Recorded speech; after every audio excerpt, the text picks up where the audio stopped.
Maulid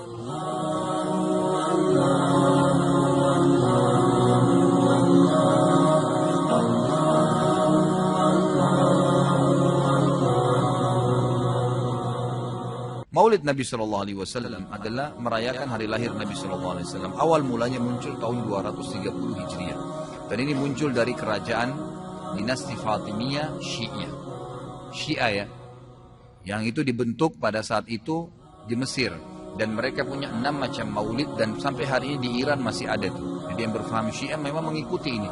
Sayangnya banyak ahli sunnah yang menarik ajaran ini, pemahaman ini ke pemahaman mereka, padahal sebenarnya pemahaman orang-orang Syiah. Dan Syiah ini jelas mengkafirkan sahabat, mengatakan Al-Quran kurang, gitu kan. Mereka punya 6 macam maulid. Maulid Nabi SAW, Hasan, Husain, Fatimah, Ali, dan rajanya mereka. Dan mereka pada saat membaca maulid dengan zikir-zikir yang sering kita dengar sekarang, itu ya, mereka berdiri di tengah-tengahnya karena menganggap ruhnya Nabi SAW sedang lewat. Banyak orang ahli sunnah di Indonesia yang benci dengan Syiah, karena pemahaman Syiah jelas ya, mengkafirkan sahabat, mencaci maki Abu Bakar dan Umar, mengkafirkan mereka, mengatakan Quran kurang, tapi mereka tidak sadar maulid yang mereka lakukan adalah acara dari orang-orang Syiah. Gitu. Anda boleh kembali kepada buku sejarah, semua buku sejarah menjelaskan masalah itu. Jadi munculnya di tahun 230 Hijriah dan dilakukan oleh Syiah ya, pada saat itu yang mendirikan dinasti Fatimiyah namanya. Baik, itu kurang lebih gambaran tentang sejarahnya. Dan orang-orang Syiah Fatimiyah waktu itu mengadakan maulid. Review lagi kembali kenapa mereka buat. Ternyata mereka waktu itu di Mesir berbatasan dengan Bizantium, kerajaan Romawi. Dan waktu itu orang-orang Romawi mereka mengadakan maulidnya Nabi Isa, kan gitu. Maka orang-orang Syiah waktu itu mengatakan di Mesir, kalau gitu kita juga buat maulid untuk Nabi Sallallahu Alaihi Wasallam. Maka dibuatlah. Dan sekarang Anda boleh tanya kepada siapapun, kiainya, habibnya, tanya, apakah Nabi Sallallahu Alaihi Wasallam pernah melakukan maulid kayak Anda lakukan nih? Berzikir, baca salawat, berdiri, menganggap ruhnya Nabi sedang lewat, pernah? Pasti kalau mereka jujur, mereka akan mengatakan tidak pernah. Ditanya, lalu kenapa Anda lakukan? Bentuk cinta kepada Nabi SAW. Bentuk cinta itu harusnya mengikuti dan mencontohi dan melakukan apa yang dicontohkan dan diperintahkan saja, nggak menambah, gitu kan? Karena kalau kita menambah, seakan-akan kita menganggap Nabi SAW masih ada yang belum disampaikan. Karena Nabi sudah pada saat meninggal menyampaikan semua. Apa kata Ibnu Katsir rahimahullah? Beliau mengatakan kalimat yang mulia pada saat menafsirkan surah Al-Maidah ayat 3. Al-yawma akmaltu lakum dinakum wa atmamtu alaikum ni'mati wa raditu lakumul Islam madina. Hari ini aku sempurnakan agama kalian, nikmatku untuk kalian, dan aku ridho Islam sebagai agama kalian, kata Ibnu Katsir. Ayat ini dalil yang paling nyata dan jelas yang menekankan bahwasanya Nabi SAW tidak menghembuskan nafas terakhirnya kecuali sudah menyampaikan semua apa yang Allah tuntunkan, dan umat ini tidak butuh lagi tambahan, yang kecil sampai yang besar, yang samar-samar sampai yang jelas, gitu kan? Semua dijelaskan, semua sudah disampaikan. Dan Nabi SAW pada saat mau meninggal dunia di Haji Wada, beliau mengatakan, halla ballagtu, ingatlah saya sudah sampaikan kepada kalian. Halla ballagtu, ingatlah saya sudah sampaikan kepada kalian. Sudah cukup semuanya, maka jangan ditambah, jangan dikurangin, saudara. Bacalah salawat, Nabi SAW perintahin tuh, banyak perintah salawat. Baca 10 kali pagi, 10 kali sore, zikir pagi sore. Boleh juga dijadikan sebagai zikir rutin kita tiap hari. Nabi SAW perintahkan untuk baca salawat, gitu kan? Dianjurkan untuk membaca. Di hari Jumat disuruh memperbanyak salawat untuk Nabi SAW. Setiap kali disebut namanya SAW. Dalam majelis ini berapa kali kita katakan Nabi SAW, Nabi SAW. Itu semua fadilah, itu diperintahkan, gitu kan? Tapi jangan dikarang secara khusus, karena itu akan menambah. Sekali lagi, saya tidak menyalahkan. Kalau Anda ngotot mengerjakannya, mengatakan ini benar, silahkan, itu hak Anda. Saya menyampaikan apa yang saya ketahui, gitu kan?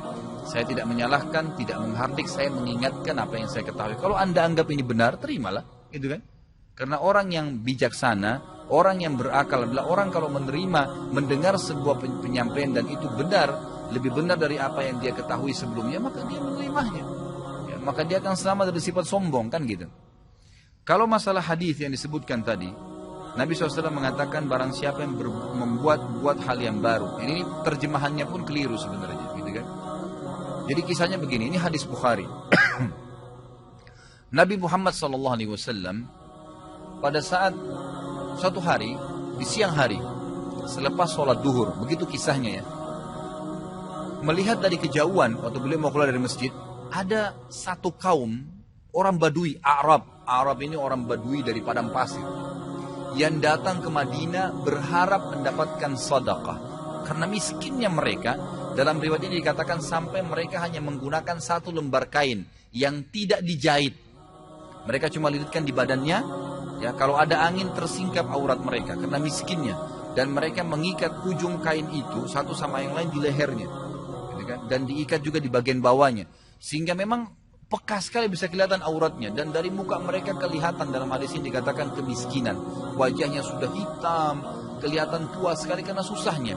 Lalu Nabi SAW naik di atas mimbar sambil berkata, ini pentingnya mempelajari sababul wurudnya hadis. Sebabnya hadis disebutkan, sama kalau ayat sababul nuzul ya. Perhatikan hadis ada yang disebutkan, ini adalah sababul wurudnya. Ini saya ceritakan sekarang.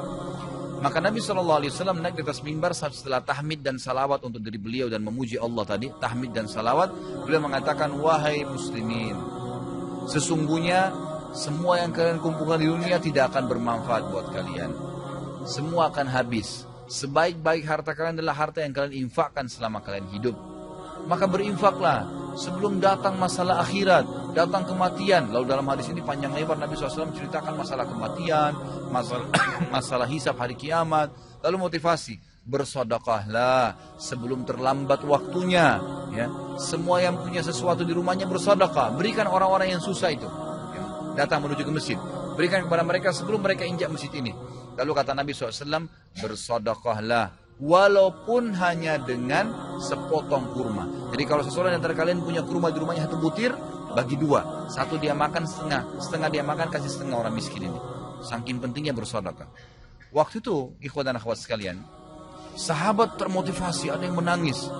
Ada satu orang, sahabat berdiri. Lalu dia mengeluarkan semua yang dia miliki di kantongnya. Ya Rasulullah, ini saya sedekahkan. Dengan melihat orang itu melakukan, sahabat di masjid ramai-ramai melakukannya.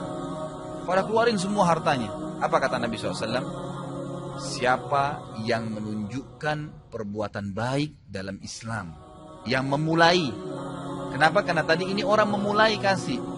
Maka dia akan mendapatkan pahala orang yang melakukannya tanpa dikurangi sedikit pun dari pahala orang yang melakukannya. Jadi kalau kita ajak orang ke masjid, atau kita ajak orang bersedekah, lalu dia dapat pahala nih, 10 pahala misalnya karena sholat atau karena sedekah. Kita kena mengajaknya, diberikan juga pahala 10 tanpa dikurangi dari pahala dia. Kan begitu. Ini sebabnya hadis. Sayangnya hadis ini disalahfahami, dijadikan bolehnya mengatakan ada bidah hasanah. Semoga Allah berikan hidayah. Padahal mereka tidak paham sebab berurutnya. Ada sebabnya hadis itu disebutkan. Jadi bukan kosong begitu saja. Gitu kan? Jadi mudah-mudahan ini bisa difahamin apa yang telah Nabi SAW